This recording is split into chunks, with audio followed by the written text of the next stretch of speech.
From beginning. Hello everyone. I am Pratap Singh, Research Associate at Verispire. First of all, I am very privileged to be here in front of all my gurus. Today my motive is to explain how education is related to IPR. As we know, pandemic has affected all of us very badly. But the history has always proven that the humans has came out of with solution. There is nothing which can put us down. If there is any problem, we will fight and we will come with a good solution. And this is what happened during this pandemic. The education sector has just boomed, giving rise to a lot of employment, helping students to get good jobs, good colleges, whether it's engineering or medical or arts, whatever, the education sector has just boomed. That is the fact we have to believe. And you all teachers might be a patent holder if there has been any provision for patenting a formula. Hopefully, it's not a provision. You can't patent a formula. So the important thing here is that what makes teacher and what makes student a student. What makes teacher a teacher is their brain, and what makes student a student is also their brain, but there is a need to prove their knowledge, and the medium through which they can prove is pen and paper. So I would take you to the history of pen. Let's move to the history of pen. Yeah, this is how the evolution of pen happened. I'm going to explain you. Like, we know about wooden pen, we have heard about feather pen, we have heard about fountain pen and ball pen. So let's go to the brief history of them one by one. I would start with quill pen, which is known as feather pen. First, we used to use feather pen, but there was a problem in that we can't press the tip tightly because it strongly. If we will press it with some hardness, it will break. So he was the gentleman Petake Poner. He came with the concept of fountain pen in which we can fill the refill and we can use it.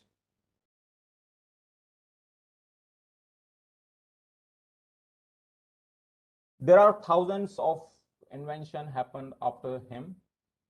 People started to modify the pen, but they couldn't. But then Waterman came.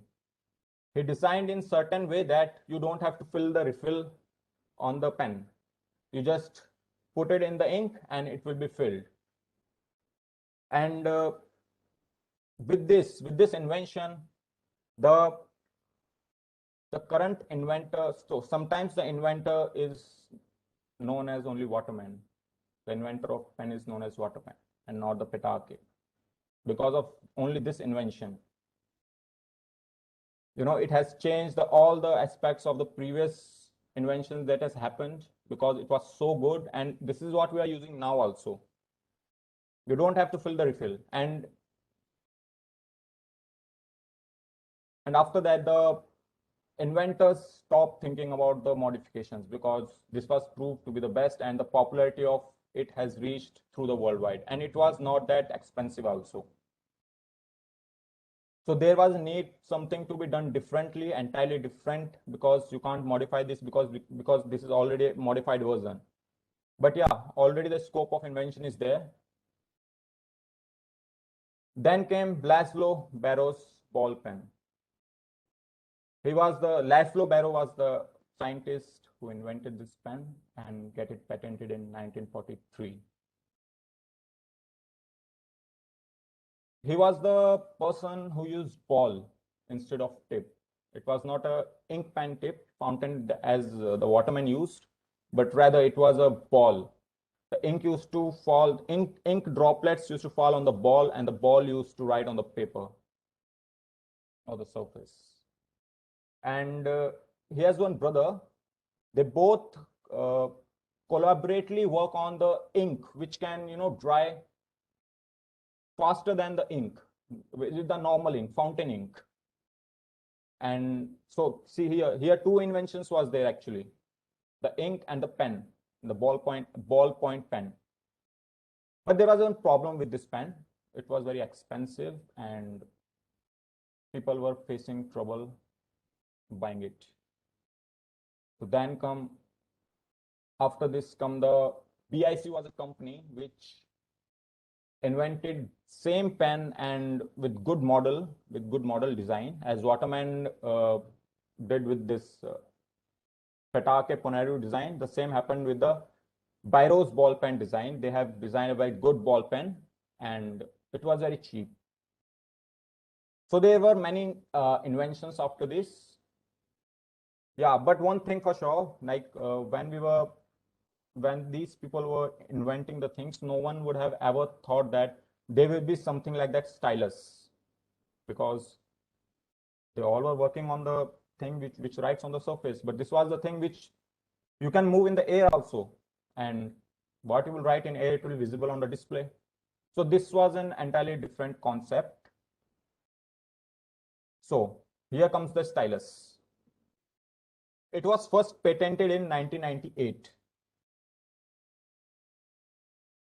You can see there are sensors.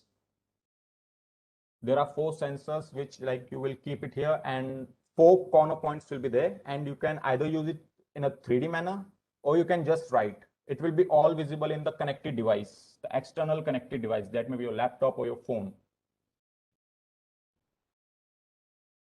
And so the scope on, as I told, there is a scope of invention everywhere. So there was a scope of invention even here also. Whatever you will invent, there will be always a scope. The people will come with their new design and new model.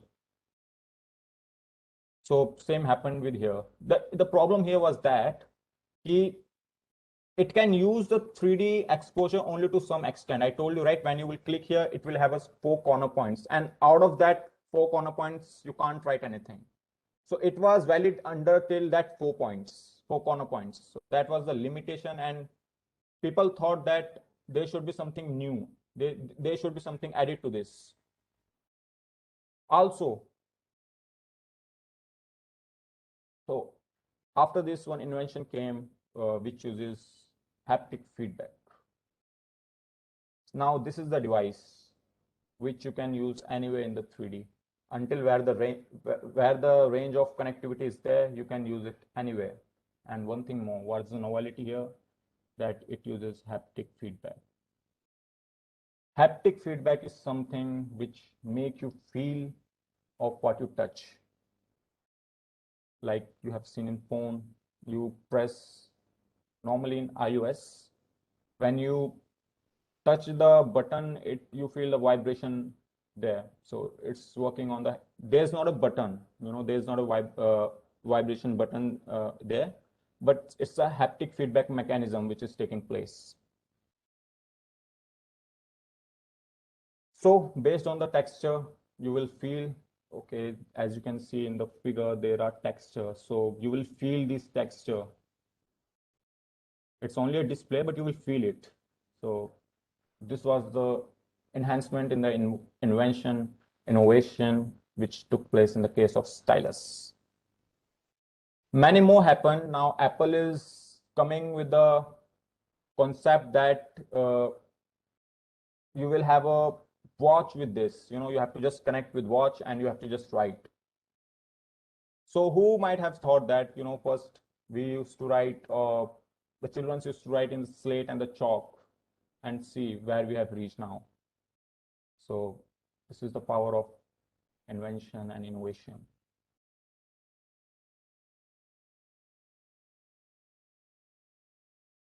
One thing more I would like to add it here. Everything is just changing day by day.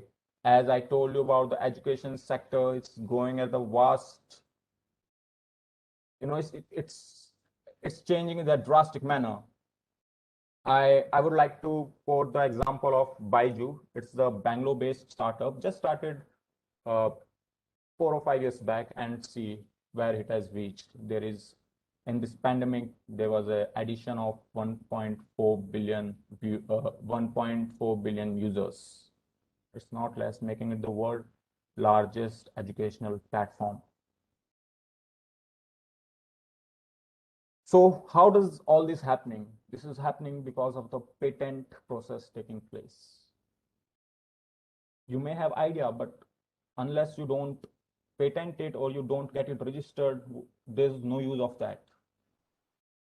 So for proving there's only one process, you have to patent your invention.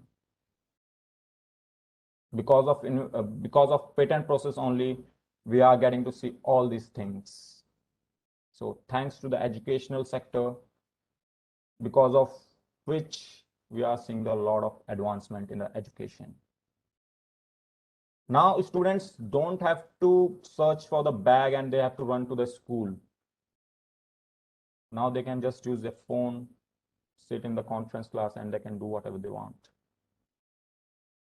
There are researches going on in, even they use also, like I have told you about the pen, but there is research, there already many things have patented related to books. And there are students where no one uses book there is only use of tablets. They use everything on tablets. So it's coming, and the time will come when there will be no use of any medium. You will just write on the air and you will understand what the person is writing. I agree that students have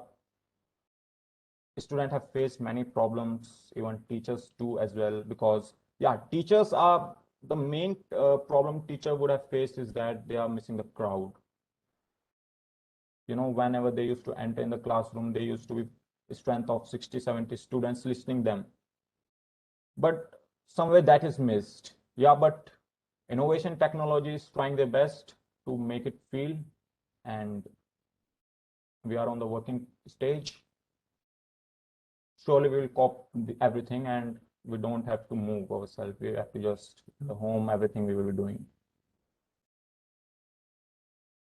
So that is all about my presentation.